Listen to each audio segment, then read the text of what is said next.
Ukrainian President Volodymyr Zelenskyy says his troops are continuing to push further into Russia's Kursk region as Kyiv keeps up its week-long surprise incursion.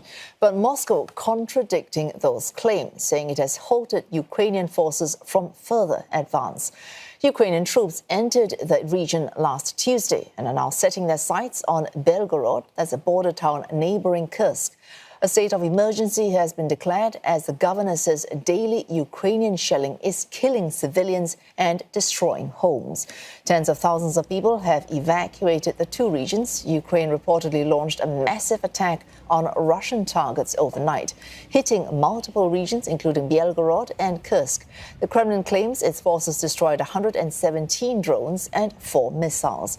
Hopes for peace talks between Russia and Ukraine are now dimming, as the Kremlin says negotiations have been put, quote, on a long pause. Террористическими действиями на Курском направлении Украина как минимум поставила на долгосрочную паузу трек, связанный с мирными переговорами. На мой взгляд, это было сделано абсолютно сознательно, потому что ведение переговоров с абсолютно неадекватным противником на сегодняшний день, наверное, просто противоестественно.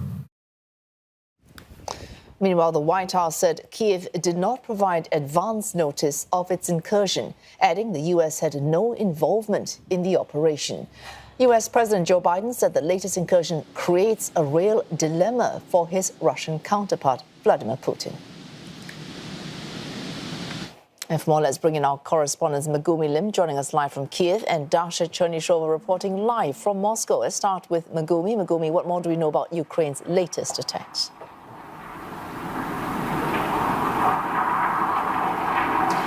That's right. In combination with this cross-border incursion into Russia's Kursk region, Ukraine has stepped up its attacks, air attacks against the military targets inside Russia. As you mentioned earlier, Russia said that it shot down 117 Ukrainian drones and 4 missiles over several Russian regions, including the regions of Kursk and Belgorod.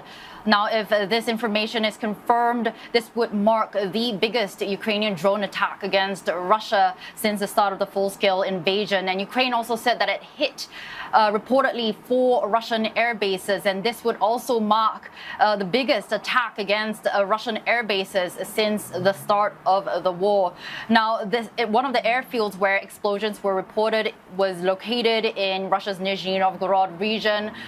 This is known to base Russian MiG-31K fighter jets. And just to give you an idea on how important these strikes are, whenever one of these Russian MiG-31K fighter jets take off inside Russia, nationwide air raid alerts are issued throughout Ukraine. And even though no missiles were launched from any one of these fighter jets, these air raid alerts would sound and it would disrupt the daily lives of Ukrainians. Now, also overnight, Ukrainian forces said that it shot down a Russian Su-34 fighter jet.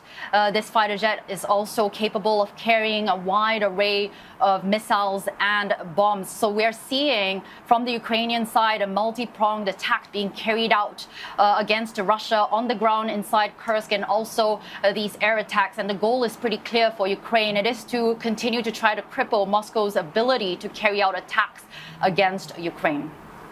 All right, Dasha, we just heard that from Megumi, what's happening in Kursk, but also in neighboring Belgorod as well. And you've got Ukraine saying one thing, how many drones they shot down, Russia also having their claims. On the ground, what's it like in Kursk and Belgorod?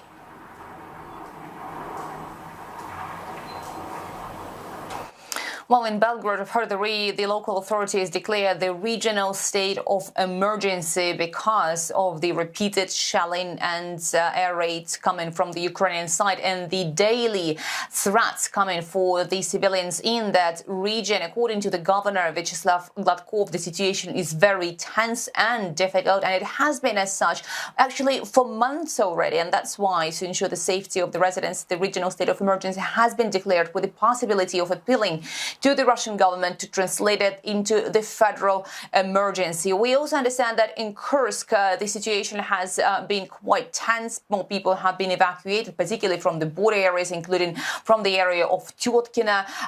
The local authorities say that They have been fighting against the Ukrainian incursion all of this past week. The MOD has confirmed that they have repelled the Ukrainian attempts to break deeper into the Russian territory in 5 districts of the Kursk region. And some local, some military commanders on the ground in Kursk suggest that the Russian military are now fighting with the mobile groups of the Ukrainian armed forces. So it is a fluid situation. It is rapidly developing, and as fighting is ongoing, more people are required to have support from the state as well as from the people from other regions, and this is exactly what is happening at the moment. All right, and Megumi, this fluid situation, we're a week into the Ukraine's latest incursion. President Zelenskyy ordering his generals to develop the next key steps in this operation. What might those key steps be?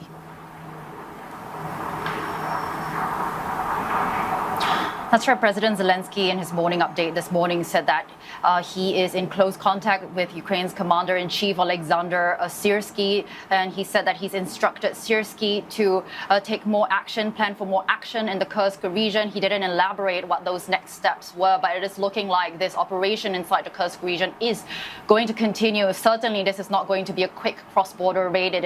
We have entered the 9th day of this incursion now, and so far, Ukrainian forces have said they've captured 74 settlements inside the Kursk region. On Monday, they said that they have taken 1,000 square kilometers of territory, and yesterday they've said that they've advanced 40 kilometers deeper inside Kursk. So it's looking like this operation is going to continue.